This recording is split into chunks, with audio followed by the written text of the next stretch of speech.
on ne choisit pas les fournisseurs, mais on ne peut rien faire. La création artistique ne suffit pas lorsqu'on n'a pas justement, on ne s'est pas assuré d'avoir le reste des troupes dont les fournisseurs. Alors pour moi, flop égale souvent fournisseur. Je voulais résumer là. Isabelle Damien, vous souhaitez intervenir sur ce sujet? Non, j'avais eu du flop. Ah, Isabelle. Non. Alors, à votre poste, métier de la direction artistique, est-ce que vous vous sentez épaulé, soutenu, entouré, ou au contraire parfois un peu seul dans vos idées? Je pense que lorsqu'on se sent seul en direction artistique, je parle pour moi encore, j'ai vraiment un profil à part parce que c'est difficile, mais bon, je vis quand même ce rôle et puis en plus j'en connais d'autres et j'en forme. Je me dis que si on se sent seul dans ce métier, c'est qu'on n'est pas bon. C'est qu'on n'est pas bon, parce que si on se sent seul, c'est qu'on n'a pas su communiquer ce qu'on a donc à communiquer, c'est qu'on n'a pas su redonner donc ce qu'il y avait de bien en soi, c'est qu'on a fait un travail individuel autour d'équipes qui finalement sont hyper importantes aussi et puis qui ont elles-mêmes leur code. Je dis qu'être seul dans ce métier, au milieu de tous les gens dont on a besoin pour réussir un produit, c'est qu'on n'est pas bon, c'est qu'on est passé à côté de quelque chose. Ouais, enfin, il y a juste une petite notion où effectivement on travaille, on est extrêmement entouré en permanence, quelles que soient les marques pour lesquelles on travaille. Et c'est vrai qu'on a un entourage généralement formidable, avec lequel il y a des vraies connivences, des vraies aventures humaines, des vrais pleurs, des vrais soucis, des vrais moments de déception, des vrais moments de joie. À la fois, moi qui fais 6 collections annuelles autour du monde, 4 extrêmement importantes sur l'ensemble du monde et 2 beaucoup plus particulières sur l'Asie, on a besoin de cette solitude. De temps en temps, cette solitude doit se cultiver. C'est-à-dire qu'on doit pouvoir... La liberté de quelqu'un qui travaille dans la création, c'est de pouvoir dire à un moment instant T, hop, je m'en vais, et j'ai besoin d'avoir les 15 jours seuls pour mieux comprendre et surtout nettoyer beaucoup de poubelles. Le vrai truc dans toute cette aventure, et dans cette aventure où on est extrêmement entouré, c'est qu'on cumule un nombre de poubelles en tête qui est gigantesque. Et il arrive un moment quand on reste en permanence dans ce même système, dans ce même circuit, on n'arrive pas à nettoyer. Donc on vient, et là on est dans une source d'accumulation, et plus on accumule, plus ça devient dérangeant, gênant, et on prend de moins en moins parti pris parce que d'un coup on est extrêmement perturbé. Et c'est peut-être là où de temps en temps, moi j'aime bien cette solitude, je la cultive vraiment, j'en ai vraiment besoin. Tous les métiers de maison de création, où pendant 15 jours, 3 semaines, 1 mois, tout d'un coup disparaître, se retrouver avec son petit papier, son petit crayon, ses petits produits, ses petits pinceaux, pouvoir les nettoyer, reprendre part avec soi, être loin de son quotidien, c'est une grande nécessité. Donc accompagner tout le temps, en solitude, volontaire, oui, de temps en temps nécessaire. Voilà. Alors Damien, vous qui travaillez pour la Corée, vous diriez plutôt seul, entouré, ou quel est votre... Moi, ma plus grande difficulté en Corée, c'est de... J'en ai pas d'ailleurs, j'ai pas de difficulté, mais la difficulté, c'est de fonctionner avec des interprètes. Et ça, c'est très très difficile de travailler dans un pays dont on ne connaît pas la langue.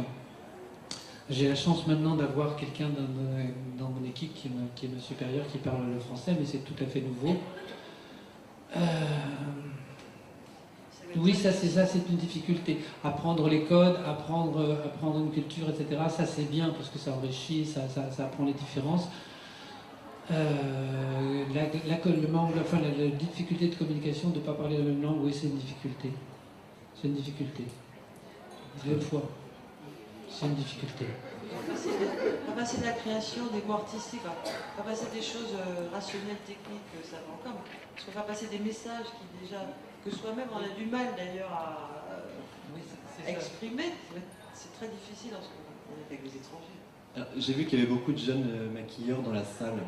Que diriez-vous aux maquilleurs qui pensent que tout a été fait, qui sont un peu découragés parfois? Moi je les encourage, mais rien, non. C'est des pessimistes. C'est les pessimistes ceux qui disent ça. Ce sont les pessimistes qui disent ça. Il y a tout à faire. Au contraire, je trouve que le marché du maquillage, c'est quelque chose qui grandit. Et il n'y a pas les choses vont se déplacer. Ça s'est déplacé sur la bouche, ça s'est déplacé sur les ongles, ça se déplace ailleurs. Mais les formules évoluent et on n'arrêtera pas. Et le plaisir de se maquiller et l'envie d'être belle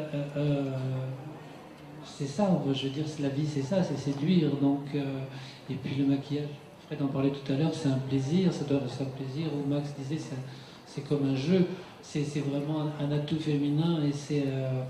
non, ça peut pas régresser, ça peut que croître et embellir. Hein.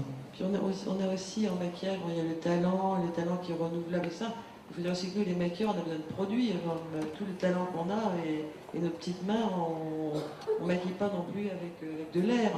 Donc on est tenu, forcément, aussi à la technologie, à la formule. C'est bien d'ailleurs pourquoi je me suis lancée dans ce métier passionnant. C'est qu'on est rien n'est fini, non, puisqu'il y a des tas de gens, d'ailleurs ils sont aussi là sans doute, qui sont en train de chercher de nouvelles formules, et ces formules nous donnent des applications différentes. Les applications différentes nous obligent à avoir des gestuels. Il y a plein d'experts, des gestuels différents. Maxou va nous faire de nouveaux outils. Et puis, donc on va former de nouveaux maquilleurs, ils sont là, qui vont apprendre à maquiller avec des outils de Maxou, avec des nouvelles formules. Et c'est toujours comme ça. Et même si on reprend des produits anciens, des techniques anciennes, en étant la plus âgée, je les utilise encore. Mais de toute manière, faites par d'autres mains et par un autre esprit, une autre forme de création, de toute façon, ce sera différent. C'est ce qu'on attend, mais on n'a pas besoin toujours de tout changer fondamentalement. Un fond de teint, c'est un fond de teint avec pas des pigments traités ou je sais pas quoi. Après, il y a tout la vie sociale, la génération nous fait de toute façon changer, donc il n'y a jamais rien de pareil. Et ce sera toujours en mouvement, en progression, même pas en progression, différent, en mouvement, not boring. Et quel conseil vous leur donneriez à ces jeunes maquilleurs qui débutent, qui sortent d'école, pour essayer de gagner du temps? Parce que c'est long aujourd'hui. Juste pour finir, je voudrais juste rajouter que, en fait, qu'on ne se sente pas justement copieur quand on s'inspire de quelque chose. Pourquoi? Parce que quand on s'inspire de quelque chose et qu'on ne copie pas, on amènera toujours quelque chose de nouveau. Donc comme quoi on n'arrivera jamais à ce qu'un jour tout soit déjà tout fait. Il y aura toujours plein de choses à créer et surtout à faire marcher son esprit, quoi, voilà, et de ne pas se dire, de ne pas se mettre de barrière, voilà, c'était ça. Ne pas se mettre de barrière en se disant je ne fais pas ça parce que ça a déjà été fait. Non, ça a été fait d'une certaine façon, mais pas de la tienne. Voilà, ce serait le seul conseil que je pourrais donner à ce niveau. Et puis ça n'a pas été fait au même moment. Alors sur les conseils aux jeunes maquilleurs qui veulent intervenir. Persévérer. Oui. C'est long à venir, voilà, c'est long à venir, ça met du temps. Moi j'ai mis 7 ans à en vivre, maintenant j'en vis. Mais il faut du temps pour se faire une clientèle, pour se faire reconnaître, pour apprendre. Ça ne s'apprend pas du jour au lendemain, on ne devient pas maquilleur en 1 an ou en 2 ans, ça ne suffit pas. C'est le temps qui donne l'expérience, c'est le temps qui donne aussi l'envie d'aller plus loin. Et c'est... Voilà. Souvent, si vous voulez pas être maquilleur, j'en sais quelque chose, parce que je dirige encore une école. C'est sûr qu'on essaie d'en faire des gens brillants en maquillage, enfin je veux dire, c'est évident. Ce qui ne suffit pas du tout, vous savez tous très bien, c'est aussi, donc pour ceux qui veulent réussir, de bien savoir maquiller. Bien sûr, ça va de pair. Aussi de travailler sur, d'être intelligemment, de travailler sur le parcours qu'ils ont choisi. Parce que pour être maquilleur, il faut être diplomate, intelligent quand même, un soit plus cultivé, savoir vivre. Enfin, je ne vais pas faire le détail de tout ce qu'on dit aux élèves. C'est quelque chose qui se travaille. En ce moment, les maquilleurs, là, c'était l'examen hier soir, on a donné les diplômes, maintenant j'en sais quelque chose. Si vous voulez, je sais maquiller, j'ai un premier prix, donc ça y est, j'ai tout gagné. C'est un peu ça. Mais non. D'ailleurs, j'ai passé une avoine pas possible hier soir, il y en a qui étaient témoins d'ailleurs, parce qu'ils sont arrivés avec 1 heure de retard à la remise des diplômes. Et ben j'ai dit que voilà, vous ne travaillerez jamais mais que forever. Donc voilà, il y avait des gens très brillants dans l'assistant, et c'est vrai, ils ne travailleront jamais que forever. Parce que c'est pas ça le métier de maquilleur. Donc pour ceux qui veulent persévérer, c'est aussi améliorer leur attitude, leur vie en soi. Et puis ensuite, un petit peu le maquillage. Et s'ils ont déjà fait une école et tout ça, gentiment maquillé, c'est déjà pas mal. Il vaut mieux travailler le reste, n'est-ce pas? On est est dans un métier où on ne travaille qu'avec des références. Donc si on ne s'ouvre pas sur le reste et qu'on reste que dans le maquillage, on n'arrivera jamais à bosser. Donc c'est vraiment de s'ouvrir à tout ce qui est autour du maquillage, mais pas qu'au maquillage. Dans les cinémas, photos, peinture. Oui. Ouais. Ouais. Alors moi j'ai fait de la peinture et de la sculpture où vraiment d'ailleurs j'ai quitté ce métier parce que j'étais seule devant un truc inerte et ça me barbait. Et lorsque les maquilleurs, de toute façon on n'est jamais seul parce qu'on maquille pas les murs. Et ensuite dans ce qu'on travaille on a obligatoirement des patrons. Alors des agences, des n'importe quoi, des marques. De toute façon c'est impossible pour un maquilleur de travailler seul si chez lui pour s'amuser. Donc c'est un métier commun. Donc si on n'arrive pas déjà à connaître les codes de ce travail, et puis aussi donc, les codes de ceux qui nous emploient, une agence, etc., ben, c'est fichu d'avance. Hein, parce qu'on voilà, on dit, je maquille très bien. Les élèves me disent, mais je maquille très bien, j'ai eu le premier prix. J'ai dit, peut-être, mais tu ne travailleras jamais pour Make Up Forever. Parce que tu es arrivé 1h30 en retard le jour dedans, ben, c'est fini, c'est terminé. Parce qu'en fait, le test, c'était pas le maquillage, c'était ça pour travailler dans une boîte ou dans un truc. Et vous le savez bien, on avait tous marché sur des couleuvres et sur les pots de banane à cause de ça. Tous on a fait, moi aussi. Donc pour les maquilleurs qui savent maquiller, qui sont dans cette salle, continuez à maquiller, soit, mais prenez d'autres cours, et achetez des manuels, rencontrez d'autres corps de métier pour vous renseigner sur justement les gens qui vont vous employer. Puis après, là, vous pourrez dire que vous avez peut-être une chance de pouvoir travailler correctement dans ce métier. Puis je crois que c'est l'humilité et la modestie.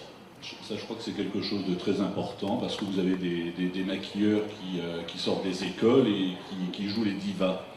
Oui, je sais, chérie, ouais. Et moi, je suis chef maquilleur sur les Victoires de la musique et il m'est arrivé d'avoir des maquilleurs que j'engage qui jouent un peu les divas, qui ne voulaient pas maquiller un tel et un tel, et ben, ça passe pas. Je pense qu'il faut d'abord aimer les gens quand on fait ce métier. Il faut aimer les femmes, et puis surtout ne pas. Oui, et puis les hommes aussi, bah oui, chérie. Isabelle, vous souhaitiez intervenir sur le sujet? Oui, je dirais aussi que c'est important de réévaluer régulièrement sa perception de la réussite.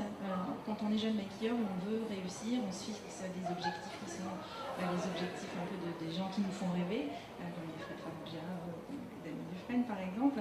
Mais il y a aussi plein de façons d'être maquilleur professionnel, d'être directeur artistique aussi, pour des petites marques par exemple, sur des projets qui font moins rêver que les grandes marques de luxe que vous représentez, mais qui représentent aussi un travail qu'on peut faire avec beaucoup de plaisir, avec beaucoup de passion. Et c'est important aussi de valoriser le métier de maquilleur à toutes ces échelles en fait.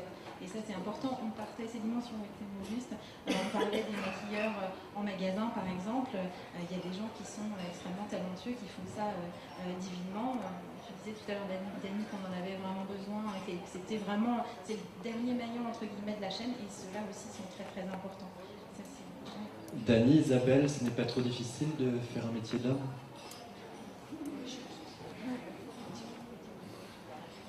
Dis-moi ce que tu veux. Je crois qu'on a tous un côté mec. Je pense que, bon, je connais pas. Moi, ça tombe bien, on a notre côté femme, donc ça fait ça. Mais c'est pas bête ce que vient de dire Nico, c'est qu'effectivement, pour faire ce métier-là, voilà, il ne faut pas se voiler la face, il faut quand même une sensibilité féminine.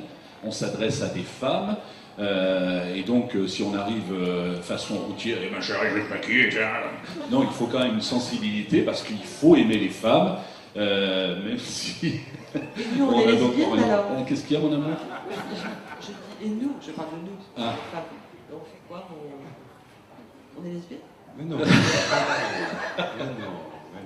Ça me rappelle une petite anecdote avec Dany.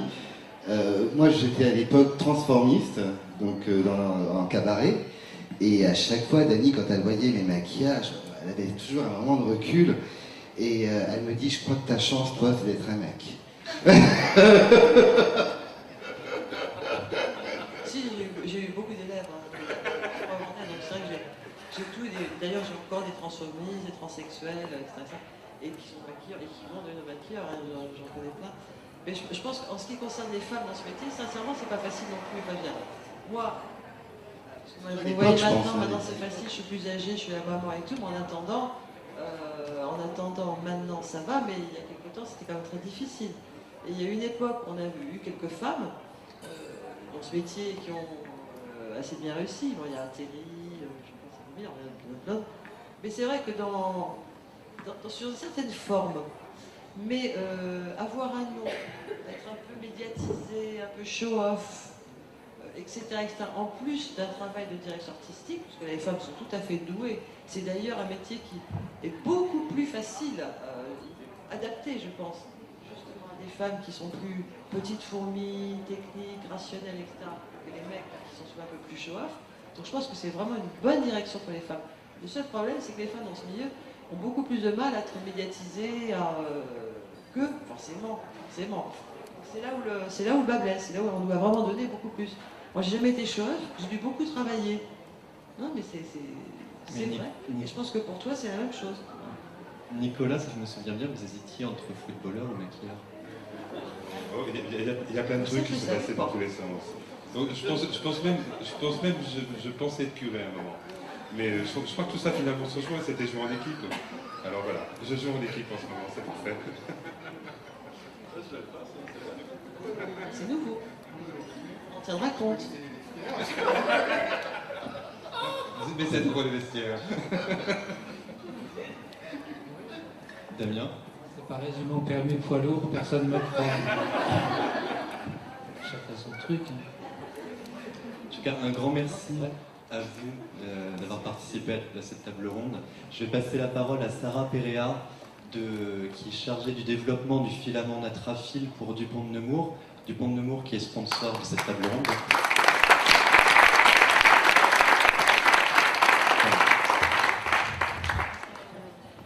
Merci beaucoup, un grand merci. Alors j'ai des petits cadeaux pour vous. Je vais couper tout de suite le suspense, c'est des pinceaux. Des pinceaux faits en filaments Dupont Natrafil. Donc en fait, juste un petit mot sur les filaments Natrafil. Dupont a travaillé depuis plusieurs années sur le développement de filaments synthétiques qui puissent remplacer le poil naturel, mais sans perte de performance. Pas assez proche. Merci. Donc pour remplacer le poil naturel par du poil synthétique sans perdre en performance, nous avons travaillé depuis maintenant 1 an avec des maquilleurs professionnels pour comprendre vraiment l'utilité, ce qu'on peut faire en fait avec notre filament. C'était quelque chose de nouveau pour nous. On est des experts du filament, mais pas des experts du pinceau. Et donc on veut vraiment donner la parole aux personnes qui connaissent les pinceaux pour nous guider. Et donc, on s'est aperçu en fait en parlant avec les maquilleurs, alors pas encore assez en parlant avec les directeurs artistiques, mais on espère dans le futur très bientôt, que en fait ça créait vraiment beaucoup de possibilités. C'est un filament qui est synthétique, sur lequel on a recréé une structure qui permet d'accrocher la poudre et de la redistribuer d'une manière optimale. Alors les maquilleurs nous ont donné plein de feedback. Ça donne en fait, ça ouvre plein de possibilités sur des développements de pinceaux et en fait un peu comme une formule, comme une poudre, comme un fard à paupières. Il y a de plus en plus de possibilités pour changer plein de choses. On peut travailler sur la rétention de poudre, sur la couvrance, sur la rigidité et pour ça c'est vraiment le directeur artistique qui doit en fait nous guider sur ce que vous voulez avoir parce qu'on peut maintenant bientôt tout avoir dans le pinceau. Et donc voilà, c'est la raison pour laquelle c'était très important pour Dupont de sponsoriser cette conférence. Donc maintenant on y vient, vous allez avoir vos kits de pinceaux. Combien de pinceaux? 6. Pas beaucoup, hein? On développera les prochains. C'est pour une main. On va avoir 2 paquets. Tu vas les acheter après. Il va les développer. donc voilà. Alors on va merci à vous. Un grand merci.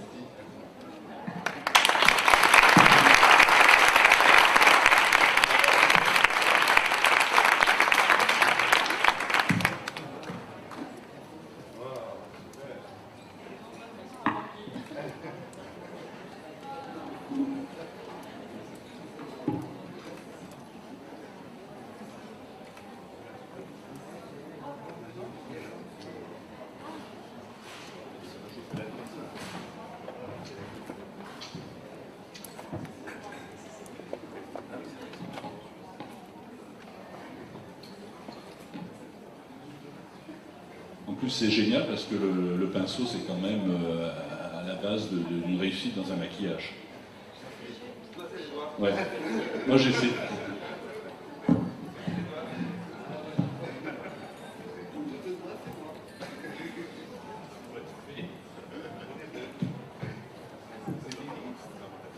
Vous devriez les ouvrir, ils sont tous à votre nom. Ils sont tous gravés à votre nom.